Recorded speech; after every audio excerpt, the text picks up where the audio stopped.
You're watching South Asia Newsline and here are the top stories we are tracking for you on Monday, the 21st of July. Indian Parliament's monsoon session begins. Focus on Operation Sindoor and US mediation claims. Pakistan deflects blame after US designates TRF as terror outfit. And Hindus in Nepal and India mark auspicious Monday of monsoon month Shravan.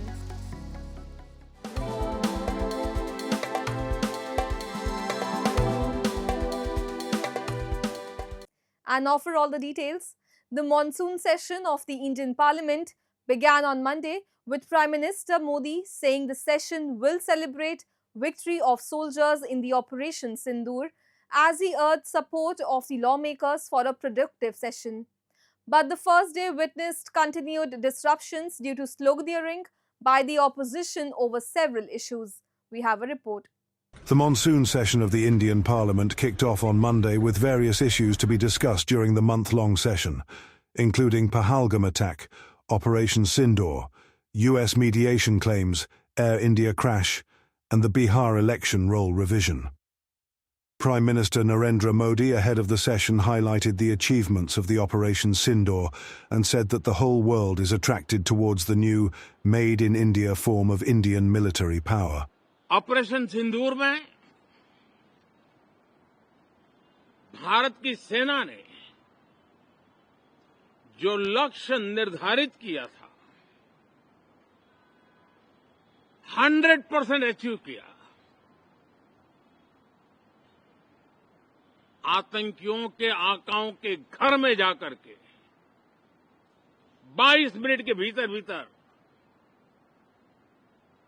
Operation सिंदूर के तहत उसको जमींदोज कर दिया गया और इसमें made in India सैन्य शक्ति का ये नया स्वरूप, इस पर भी दुनिया बहुत आकर्षित हुई है। The lower house, Lok Sabha, however, witnessed several adjournments on the first day due to protests by opposition lawmakers seeking a statement from PM Modi on the unfolding of events following the Pahalgam attack.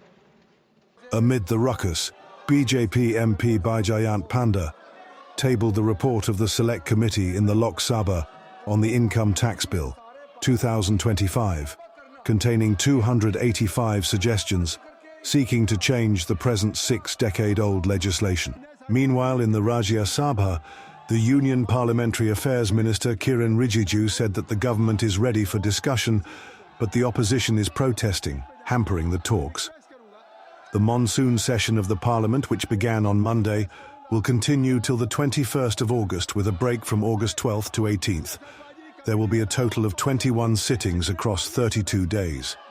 And in a diplomatic outreach, Indian Prime Minister Narendra Modi will embark on a two-nation visit to United Kingdom and Maldives from July 23rd to 26th, India's Foreign Ministry has announced. In the first leg of the visit, the Indian Prime Minister will arrive in London, where he will hold bilateral discussions on the entire gamut of India-UK bilateral ties. During the visit, both sides are expected to sign and unveil the bilateral trade agreement that both countries announced earlier on 6th of May. He will later embark on a state visit to the Maldives, participating in the Independence Day celebrations of the archipelago nation. This will be the first visit of PM Modi under President Muizu's administration. Ties had deteriorated following the election of Muizu, who campaigned on India Out slogan from the island nation, which was followed by derogatory remarks by the members of the Maldives government. However, relations have now improved over the past few months, with Muizu coming to India on a state visit. Meanwhile, sources have confirmed to ANI that Nepal's Prime Minister KP Sharma Oli has received an invitation for a two-day visit to India starting September 16. An official from Nepal's Ministry of Foreign Affairs said that this will likely be one of the shortest official visits by a Nepali PM to India, with the focus on strengthening bilateral ties and reviewing ongoing projects. Oli, who assumed office last year for the fourth time, is yet to make an official visit to India, having chosen China for his maiden foreign trip. Sources have confirmed the reciprocal visit by Indian Prime Minister is also expected later in November. After the United States designated the Resistance Front a proxy of Pakistan-based terror outfit Lashkar-e-Taiba, Islamabad has rejected association of the terror outfit with the Pahalgam attack. In a defensive statement released this past weekend, the Pakistan's Foreign Office claimed that LET is a defunct outfit in Pakistan and any linkage with LET belies ground realities.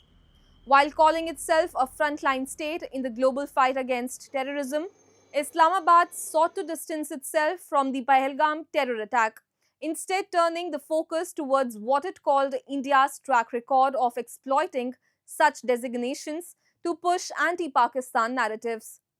Pakistan further attempted to portray itself as a victim of discriminatory global counter-terrorism policies, calling for groups like the Majid Brigade to be listed internationally as allies of Balochistan Liberation Army.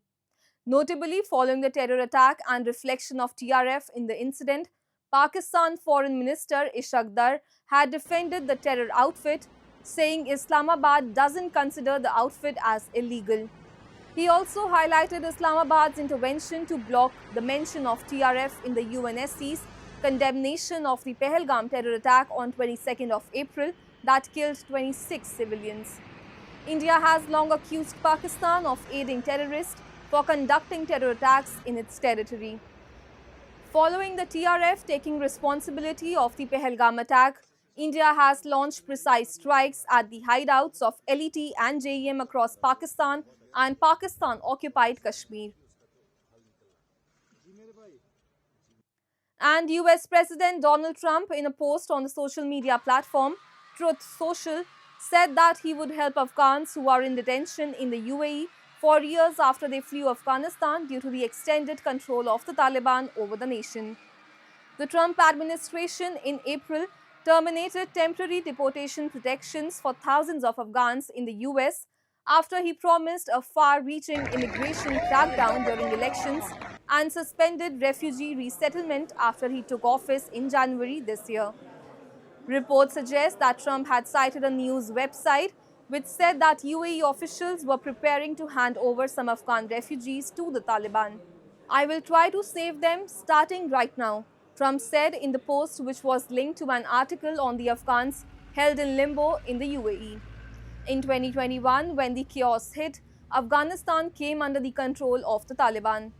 The UAE had agreed to temporarily shelter thousands of Afghan evacuees, and nearly 2 lakh Afghans were brought to the USA by Biden administration since the US forces withdrawal.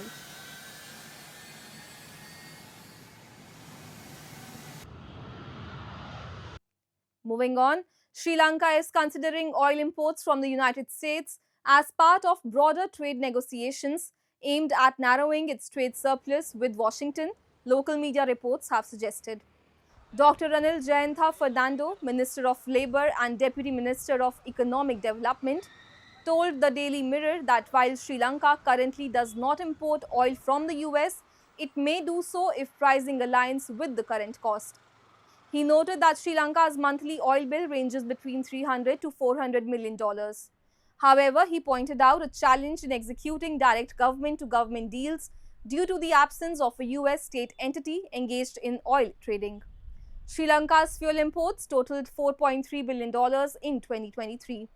This comes as US President Trump has imposed a 30% tariff on Sri Lankan goods, though negotiations for relief remain open until 1st of August. In 2024, Sri Lanka exported $3 billion worth of goods to the United States, primarily garments, while importing just nearly $368 million, resulting in a $2.6 billion trade surplus in its favor. Thousands of Hindu devotees in Nepal and India thronged temples to offer prayers to Lord Shiva on auspicious Monday of the holy monsoon month of Shravan. Take a look. Thousands of devotees gathered at the famous Pashupatinath temple in Nepal to offer prayers to Lord Shiva, the Hindu god of destruction, to seek his blessings on the first Monday of the monsoon month of Shravan. The Mondays of Shravan are considered to be one of the most auspicious days as per the Hindu beliefs, While Nepalis marked first Monday, Hindus in India marked second Monday, according to calendar differences. According to belief, married women observe fasting on Mondays of Shravan and pray for longer life for their husbands, whereas the unmarried ones pray to Lord Shiva to get a suitable match. साउन महिना चाहिँ एउटा आस्था भन्छन् यो भगवान शिवजीको चाहिँ एउटा विश्वास आस्था राखेर सबैजनाले पूजा गर्नुहुन्छ र एक यो साउन महिनामा चाहिँ एक महिना व्रत बस्यो भने चाहिँ आफूले मनले आँटेको सोचेको भगवानले पुर्याउनुहुन्छ आस्था छ भन्ने एउटा विश्वास छ त्यही भएर नि म चाहिँ एक महिना व्रत बसेको छु त्यही भएर आज फर्स्ट सोमबार आएको एकदमै धेरै भिड छ अनि लाइन बस्यो धेरै माथिदेखि लाइन बसेर अहिले भर्खर पूजा गरेर फर्केको Similar scenes were witnessed in Lingaraj Temple in India's Odisha state and other temples associated with Lord Shiva in India since early morning. As part of the rituals, devotees offer milk, bilva leaves and honey to the Shiva Lingam, the phallus representation of Lord Shiva. Devotees believe one's wishes are fulfilled, and Lord Shiva showers fortune on the devotees who visit shrines dedicated to him and pay homage after taking early morning shower on the Mondays of the month of Shravan. आज सावन का दूसरा सोमवार है और मैं अपने पूरे परिवार के साथ आई हूँ 12 साल से यहाँ आ रही हूँ और जो भी मनोकामना मैंने यहाँ बाबा से मांगी थी वो मेरा सब पूरा हुआ. That's all in tonight's edition. We will see you same time tomorrow. Good night.